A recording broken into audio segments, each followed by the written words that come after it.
Hello guys, welcome to my Learn Python series. In this video I'll be talking about libraries and how to import them and how to use them in your programs. So let's start. What are libraries? Libraries are basically things that some other people have made that makes your life easier. So you want to use libraries because they just make your program easier. So to install a library, because some libraries are inside the Python compiler, so you don't have to install them. But some other libraries, that the big ones usually, like TensorFlow, Pygame, and PyTorch, and those type of libraries, they don't come installed with Python, so you have to install them externally. So to install a library, Python has something called pip that makes installing libraries way easier. And pip is basically, so you go to a shop or you go to a library, and then you have a librarian that you ask for specific books, and the librarian is called pip, and if you use the command pip, that's you calling the librarian, and then you have the command, which in our case will be install. So pip has many commands and install is the one that we're going to use, and that's just you telling the librarian that I request this book from you, and the argument after install is the actual book name or the library name. So I think I have a lot of the libraries that I usually use, so I don't have TensorFlow downloaded over here. So let's try downloading that. So you just put the name of the library and it downloads. It's all automatic. TensorFlow is a little bit of a big one. It's 500 megabytes, so that's gonna take a while. So anyway, I'm just gonna wait this to download and then show you some common errors that come with pip. Well, it's only one error, but like it's the error that I've always ran into. So yeah, let's gonna wait this to download. Okay, so finally pip installed TensorFlow. So TensorFlow is basically a library that's used with AI and stuff. I just really love when pip does this. It makes me feel less smart. Anyway, so there's this website that has all the libraries in Python, or I think those are the most used ones. So basically, literally everything you want to do has a library with it, and if you have a program and you want to know what library is used with this program, just look it up, and then you'll see people using a specific library. Then just look up that documentation. But yeah, you have a lot of libraries over here, and the name doesn't necessarily tell you why this library is used. So we have a library called Annoy. I never heard of it. Karai, CGKit, okay, Vespi, PyAudio. Yeah, basically there's just tons of libraries, and you can use all of them. You can just use the pip command. So anyway, the error that I always get with pip is that pip is not recognized as an internal or external command, and the reason that this happens, so if I go to my environment variables, I go to path over here. Let me just remove this. How do you move it? Yeah, so I removed it. Okay, and let's try this. I think I need to restart my CMD. I'm not sure. Yes, I do need to start my CMD. Does it still recognize it? Okay, yeah, I get the error. Let me just zoom in. So pip is not recognized as an internal or external command. So basically, when you type a command inside the command prompt, what's happening is that the command prompt is going to the environment variables, which are here. It comes here, it looks up this one, it looks up those folders, and it doesn't find something called pip, because you're basically trying to open a file that's called pip. It doesn't find it, so it just gives up and tells you that it's not a command. It's the same error happens with Python. If you type Python, you get this error. Same thing happens here. So if I type tree, you see 3 worked because 3 is inside the system32 and system32 is in here. Anyway, so to fix this error, you add a new one. Actually, it's quite annoying to add it from here, so I'm gonna go to this PC, go to where you have Python downloaded, basically. So go to mine and then go to data, then go to local, then go to programs, and then go to Python, and then go to Python 37. Okay, so now this is where I have Python installed. So go to a folder called scripts, and this is pip, and you can either use pip or pip3, is the same thing basically. And this is pip. This is the one that it said it's not here, so it looks for this file, it doesn't find it, so it gives up.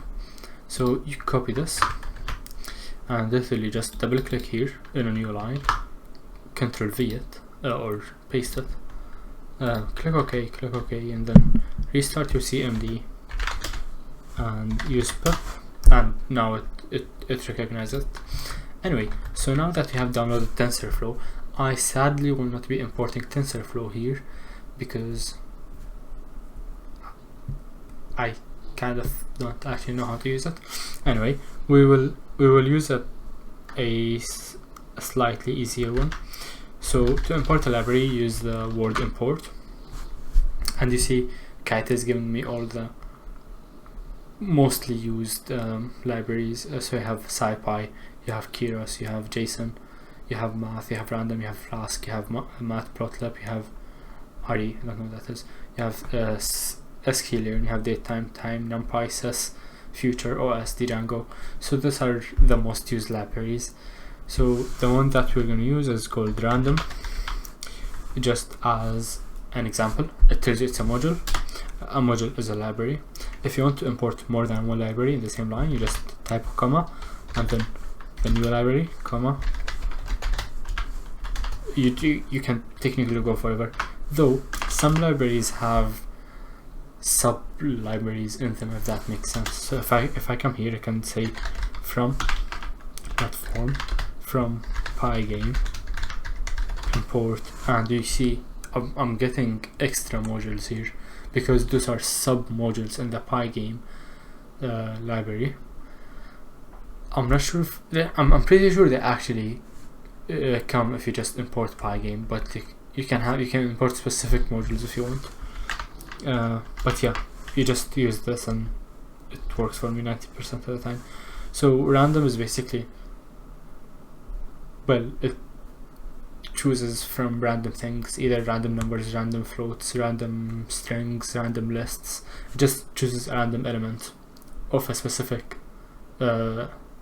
boundaries, that's being an iterable integers, if you want to pick a specific integer, if you want a specific float. So let's pick a specific integer. So you can assign the variable and use the function at the same time. So we just started a new variable. That's quite easy. Random, and then to use a library. A library is used just like a function, so you have to have the dot. So you use the name over here just to tell the program I'm using this library. So when you click the dot, Kite gives you all the specific stuff of that library. So randint is the most used one, and that's the one I use most. Randint gives you a random integer, and this takes two parameters. The first one is the lower boundary, and the second one is the higher boundary. And if I just print number, and where's my CMD? So if I just run the main program, and this should give me a random number between 10 and 30. Yes, I know that. I just usually call my programs main, that's why. So this gave me 19, which is over the lower boundary and lower than the higher boundary. Just notice that A and B, or the lower and higher boundaries, are inside the limit. It's inclusive. So if you want to pick a float, you can use uniform, random uniform, and if you have a list and you want to pick a specific element of that, a random element of that list, you can use random choice. So let's try this and see what it gives us. It gave us 24.8. Yeah, that's that number. It gives you up to like, I think it's 15 decimal places, a stupidly high number of decimal places. So if you want to round that number, you can use the round predefined function. Number equals, how do you use round? Yeah, round number. So round takes two parameters. It takes the variable that you're rounding and the number of digits that you're rounding. So you can have 0 for if you want an integer, you can have 1 if you want to have one decimal place, etc. So this gives us 17.0, or you can just use the integer function. However, with the round function, it rounds the decimal places. So if, for example, if I had 18.9 and I used the round function, it gives me 19. But if I use the integer function, it gives me 18. So the integer function just does not look at the decimal places, whereas round rounds up those decimal places. And this is very important. That's why I never use the integer function to round up a number unless I'm doing division. So for example, if I divided 4 divided by 2, the answer is going to be 2.0. It's not going to be 2, although it's an integer number. That's where I use the integer function. But if you're rounding up a number, use the round function. It's much more accurate because it actually rounds up. So yeah, those are functions. These are libraries. They're not scary. They can be scary if you were using Keras and Matplotlib and those libraries, but yeah, just use this page. It's not the most intuitive user interface I have ever seen, but yeah, you have all the useful libraries over here. And that's my video for today. Thank you for watching. Follow my Instagram, it's in the description. Visit that page if you want, it's in the description too. Subscribe to the channel if you find it helpful, and like this video please. If you like it, don't dislike it if you dislike it. But yeah, thank you for watching. See you in the next one.